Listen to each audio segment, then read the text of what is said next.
पश्तो भाषा में तालिबान का अर्थ होता है छात्र यानी स्टूडेंट।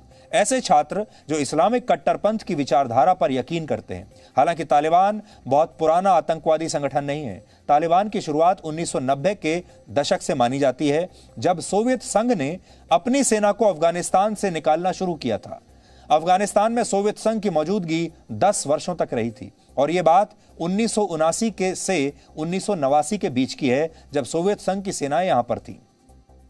1979 में सोवियत संघ की मदद से अफगानिस्तान में तख्ता पलट के बाद कम्युनिस्ट सरकार का गठन हुआ था और अफगानिस्तान पूरी तरह सोवियत संघ के नियंत्रण में चला गया था। और यह वही समय है जब अफगानिस्तान में सोवियत संघ के खिलाफ मुजाहिदीन गुट और नेता मजबूत होने लगे थे। सोवियत संघ के खिलाफ इस फोर्स को तैयार किया गया और इन अलग अलग गुटों को सोवियत संघ से लड़ने के लिए आप सोचिए कौन समर्थन दे रहा था, कौन ट्रेनिंग दे रहा था। वो था अमेरिका, पाकिस्तान, चीन, ईरान और सऊदी अरब ने पैसा भी दिया, हथियार भी दिया। तो आप यह समझ लीजिए कि अमेरिका ने ही तालिबान को खड़ा किया था। पहले इन्हें पैसा दिया, इन्हें हथियार दिए, ट्रेनिंग दी और इनसे कहा कि आप सोवियत संघ से लड़ो, क्योंकि तब अमेरिका और सोवियत संघ के बीच कोल्ड वॉर चल रहा था।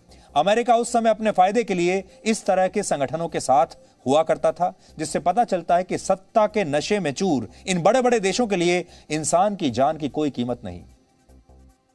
जिस तालिबान को अमेरिका ने खुद पाल पोस कर बड़ा किया, फिर उससे लड़ाई की और आज फिर उससे एक बार फिर से हाथ मिला लिया।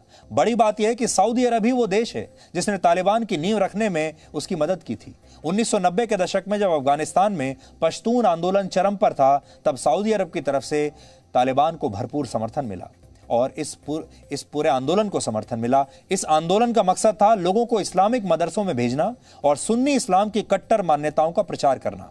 इन मदरसों में लोगों की पढ़ाई का खर्च सऊदी अरब उठाया करता था और ऐसा माना जाता है कि उत्तरी पाकिस्तान के मदरसों से तालिबान का विचार पहली बार निकला और फिर अफगानिस्तान में इसका विस्तार हुआ। यानी तालिबान की जन्मभूमि असल में पाकिस्तान है, जन्म पाकिस्तान में हुआ है और पैसा आया है अमेरिका और सऊदी अरब जैसे देशों से। इसी पश्तून आंदोलन ने तालिबान को मुजाहिदीन गुटों से अलग पहचान दिलवाई और तालिबान ने अफगानिस्तान और पाकिस्तान के कुछ हिस्सों में शांति, सुरक्षा और शरिया कानून की स्थापना का वादा किया और सत्ता के लिए एक नया संघर्ष शुरू कर दिया। वर्ष 1996 आते आते तालिबान ने काबुल पर कब्जा कर लिया था।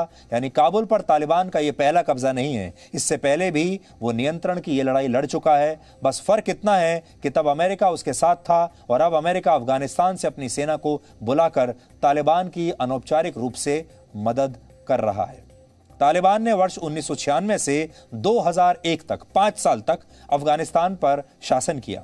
दुनिया के केवल 3 देश ऐसे थे जिन्होंने तालिबान सरकार को उस समय मान्यता दी थी, सिर्फ 3 देश, और ये 3 देश थे पाकिस्तान, सऊदी अरब और UAE। अब आप समझ गए होंगे कि पाकिस्तान तालिबान की वापसी से इतना खुश क्यों है और कई मुस्लिम देशों से भी तालिबान को इतना समर्थन क्यों मिल रहा है। Presenting B News app, available on Google Play and App Store. Download it now.